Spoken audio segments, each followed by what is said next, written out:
j'attends que vous connectiez. Aujourd'hui, j'avais envie de vous faire un partage sur mon parcours par rapport aux émotions.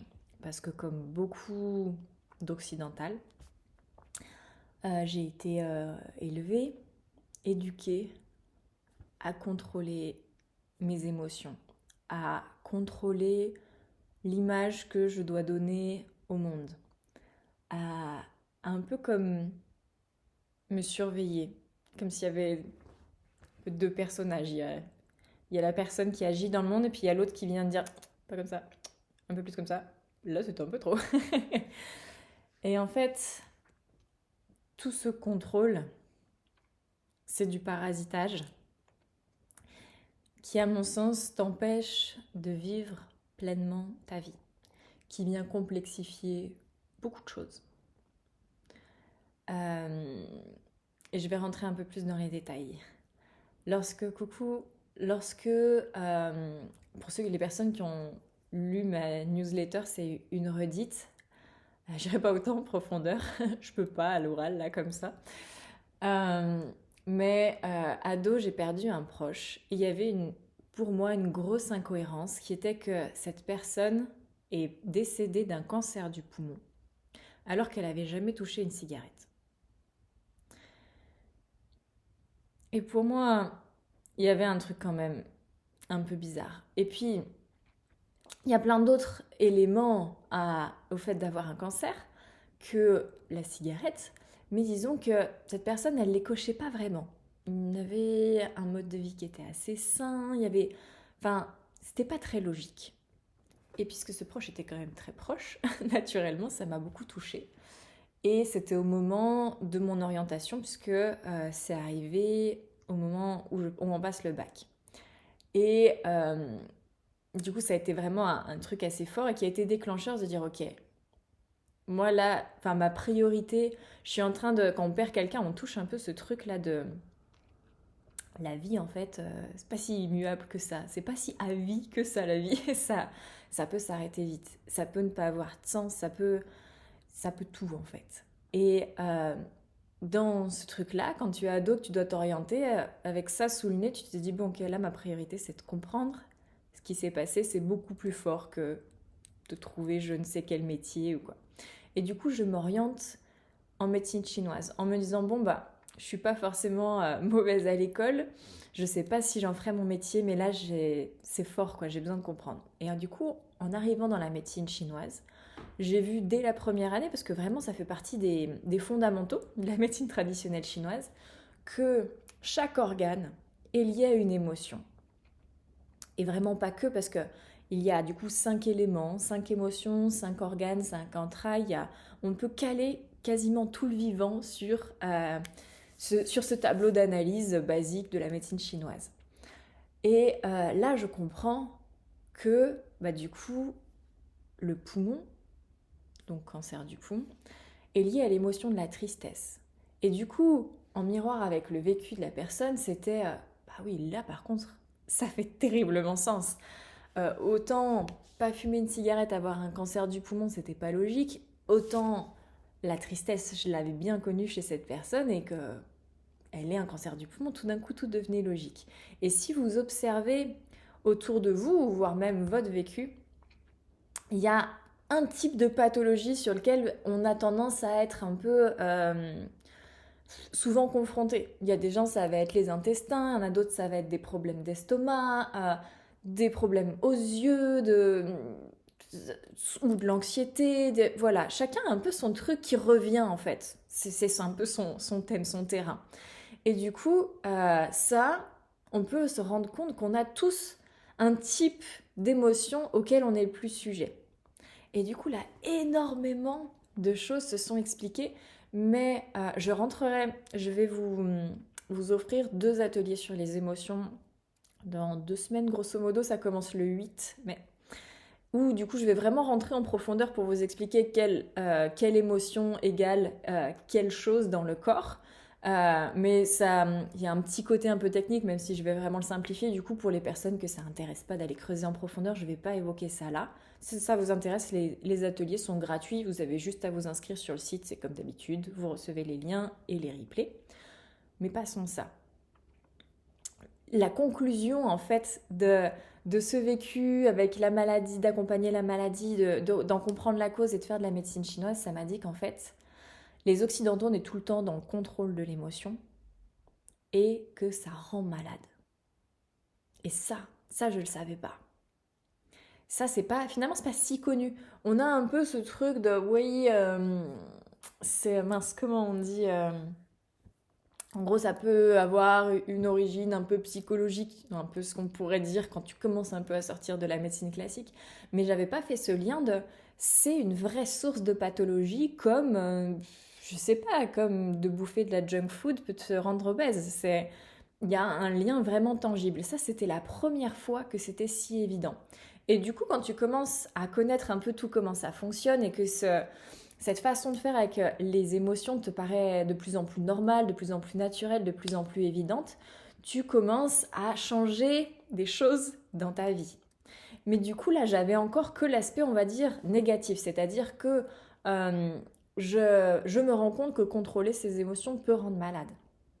J'avais pas encore à ce moment-là, il m'a fallu peut-être 9-10 ans pour voir qu'en fait, que de ne plus contrôler était source d'un bonheur énorme. Et ça, j'ai vu très peu d'informations dessus. Et ce qui est paradoxal, c'est que j'ai eu des infos en me penchant sur des choses très anciennes.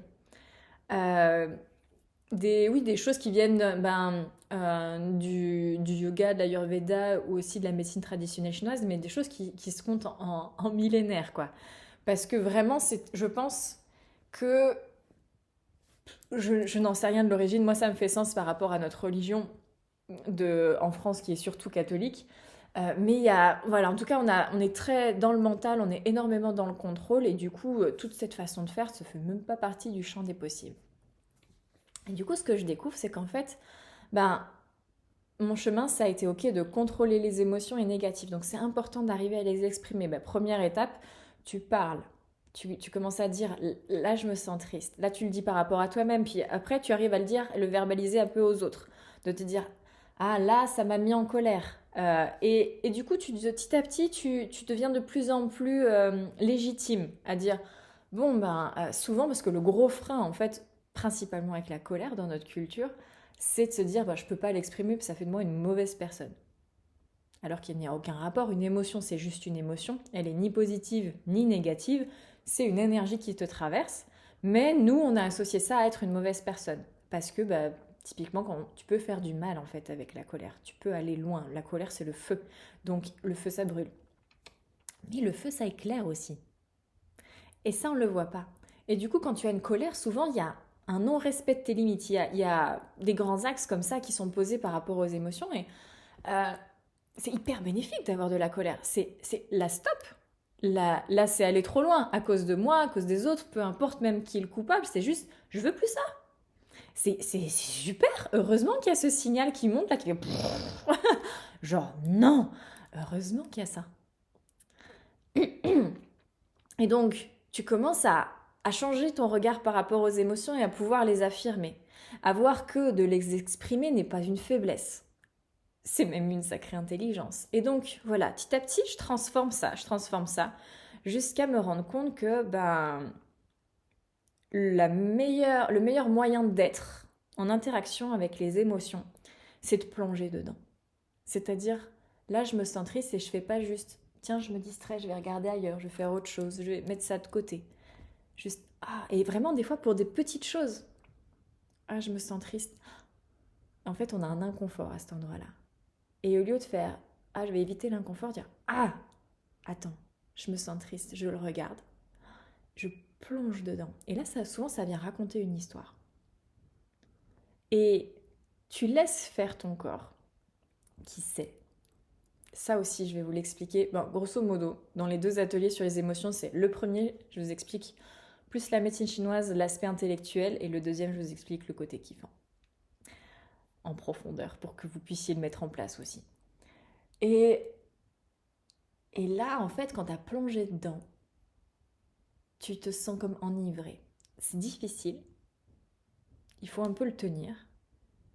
Et après, pouf. Et là arrive une énergie, pour moi, divine, quoi.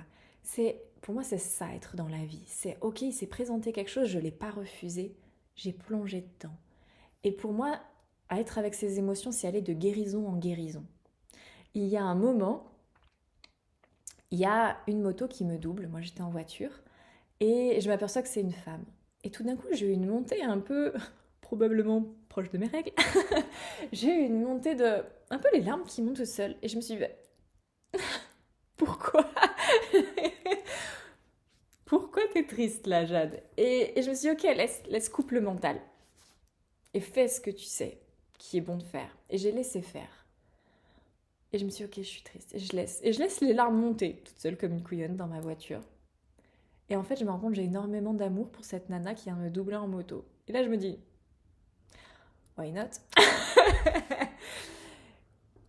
Et en fait, a tout d'un coup émergé l'histoire. Moi, j'ai passé mon permis moto l'année d'après le décès de mon père. Et je l'ai passé parce que je cherchais un peu à le retenir et à le rendre fier. En fait, c'était un peu mon lien, c'est je veux être sûre que tu me vois de là-haut et que tu es content de ce que je fais. Tout ce que je peux faire, d'avoir des bonnes notes, d'aider les gens et tout. Le truc, un des trucs que je sais qui t'aurait vraiment rendu fier, c'était que je rentre dans ton monde à toi, papa. Et lui, il avait passé son permis moto lorsqu'il était malade avant de mourir et c'était une grosse source de joie pour lui, je sais pas, je pense de se sentir vivant. Et donc, c'était vraiment pas mon truc, naturellement, mais j'ai passé le permis moto pour ça. Et du coup, quand je vois une femme me doubler en moto, c'est ça qui vient résonner. Et le fait d'avoir laissé passer l'émotion, ça m'a amené plein d'amour. Et au début, je me suis dit, c'est pour cette femme. Mais en fait, on lit la réalité, on lit les choses que par rapport à nous. On est tout le temps centré sur nous. Surtout quand on pense qu'on est sur les autres. Ça, c'est important parce que l'ego, il aime bien aller se raconter des choses. Et en fait, l'amour que j'ai pour cette femme en moto, c'est pour cette jeune fille qui passe son permis moto et qui s'accroche, qui va pas bien, qui veut être sûre que son père est fier, alors que son père il est fier dans tous les cas, moto, pas moto. Elle est en train de se contraindre à faire un truc qui est pénible au fond pour elle, mais elle se fait croire que ça lui plaît parce que c'est tellement important en fait. La fierté de son père, c'est un truc qui compte plus que tout à ce moment-là. Et donc en fait, cette bouffée d'amour que j'ai eue, pour moi, elle est venue apporter beaucoup de guérison. J'avais jamais revisité cet endroit de mon permis moto et, et c'est venu mettre beaucoup de douceur. C'est venu mettre aussi un regard un peu de recul de bah voilà, 10 ans plus tard, je m'observe, je me dédouble, je m'observe plus jeune et j'ai plein de tendresse pour moi. Et en fait, ça sert à ça, entre autres, d'aller vivre ses émotions. Surtout de façon fluide. Quand il y a des petites choses, c'est encore plus facile. Quoique, parce que quand c'est petit, tu as tendance à plus facilement ignorer aussi, de te dire, d'en rester à la première étape, de dire, ouais, oh là, t'as les larmes aux yeux parce qu'il y a une nana qui te double en moto, genre. C'est très facile d'en rester là et juste juger. Et c'est tellement libérateur quand tu suis le fil de l'émotion. Et pour les émotions qui sont plus fortes, le travail qui se fait à l'intérieur de toi d'émotions, il est plus fort. Disons que là, j'ai eu une vague avec mon histoire de motarde. Si c'était, je sais pas, mon copain me quitte, ça ne m'aurait pas fait une petite vague. Ça aurait été le bon tsunami. Euh, et là, ça se processe aussi, cette émotion-là, qui est un mélange d'émotions, a priori, surtout quand c'est des gros trucs. Et ben, pour avoir fait celle qui était plus forte aussi, l'émotion de bien-être qui en résulte, là, pour la motarde, c'était beaucoup d'amour, c'était hyper doux. Bon, bah, du coup, il m'a pas quitté, donc je peux pas savoir ce que ça fait comme résultat, mais pour en avoir processé des plus grandes, qui n'étaient pas ça m'a amené une espèce de jubilation. Il y a un truc un peu fou, en fait, à suivre nos émotions. Comme je te le disais, il y a ce truc de pourquoi t'as les larmes aux yeux pour une motarde qui double? C'est pas logique. C'est normal parce que ça s'adresse pas à la logique. Ça s'adresse pas à notre tête, ça s'adresse pas à notre mental. Ça s'adresse au corps. Et donc, quand tu suis ça sur les gros, gros dossiers, proportionnellement, à mon sens, t'as cette explosion de la vie, ce bien-être, t'es comme un peu euphorique. Et ça c'est très nouveau, pour moi en tout cas. Ça, c'est décrit dans des textes anciens. Ça, c'est normal. Ça, je pense que on y a accès naturellement et que c'est notre culture et c'est nos conditionnements qui sont venus mettre des barrières à ça. Parce que quand j'observe ma fille, et on se marre en disant oui, les enfants ils sont un petit peu bipolaires, ils tombent, ils pleurent, puis la seconde d'après ils se marrent, à mon avis ils sont là-dedans. Ils sont dans ce que ça devrait être naturellement. Les émotions sont juste des énergies qui nous traversent. Et c'est nous qui complexifions énormément les choses. Ça, c'est vraiment un de mes piliers fondamentaux parce que ça te ramène au corps. Ça te ramène au fait que la vie est bienveillante avec toi. Ça te ramène à énormément de liberté et énormément de joie. Dans le stage que je donne en juillet qui s'appelle Joie d'être, c'est un des gros piliers sur lesquels on travaille parce que ça t'amène à la joie d'être. C'est tout simple. Il n'y a rien de complexe. En fait, c'est fait pour. Mais on s'empêche et on ne le sait pas parce que du coup, de nos grands-parents à nos parents, à nous et voire à nos enfants, on transmet cette façon de faire et on croit que c'est normal, on croit qu'il n'existe que ça. On ne va pas voir dans d'autres cultures comment ça se passe. Mais pourtant, on a besoin d'enlever des choses. Si ça t'intéresse de vivre cette joie-là, parce que moi, à mon sens, elle intéresse tout le monde, mais par contre, elle fait un peu peur. Parce que c'est différent. Et parce que ça vient toucher à des endroits où on se demande si on n'est pas fou. Parce que quand tu vis, moi, ma dernière grosse émotion, c'était une grosse colère. Une rage. Et en fait, quand je l'ai laissé sortir, pendant tout l'après-midi, j'ai senti presque, à l'intérieur de moi, il y avait presque comme un rire d'hystérique, genre, genre, mais la vie, mais je te vois, tu te joues de moi. Et on s'en fout en fait du pourquoi j'étais en colère. En fait, je m'en fous. Et je suis un individu libre. Et ça fait flipper. Le truc fort qui vient, il est relativement temporaire. Tu restes pas dans cet état tout le temps. De toute façon, la vie te représente tout le temps des choses. Hein, tu peux être tranquille là-dessus. Mais je sais qu'il fait peur. Et du coup, moi, ça m'a aussi beaucoup questionné sur qu'est-ce qu'était la folie. Et la solution... Enfin, la solution. Un des repères pour éviter, pour moi, d'être dans la folie, c'est d'avoir un ancrage qui est solide. C'est nécessaire de le travailler en parallèle de ce que tu fais. Parce que dans ta culture, quand tu vas te retourner autour de toi, il y a très peu de références, puisqu'en fait, très peu de gens font comme ça. Donc, tu as besoin d'être vraiment ferme à l'intérieur de toi. Et ça me questionne aussi, j'ai mon compagnon qui travaille en psychiatrie. Euh, Ils processent leurs émotions naturellement. Donc ça vient poser plein de questions. C'est hyper riche. Là tu veux dire, moi je vois pas l'intérêt du coup d'aller en psychiatrie. C'est pas ça que je veux dire, c'est juste qu'on déplace les limites. Et ça vient questionner sur qu'est-ce que c'est un sage et qu'est-ce que c'est un fou. Donc des données hyper fortes. Et moi ça me montre à quel point en fait c'est notre culture qui est folle. Dans le sens où on est formaté, on vient se contraindre. En fait, on ne se rend pas compte à quel point notre état qu'on trouve normal, on lui serre la vis, il est malaisant.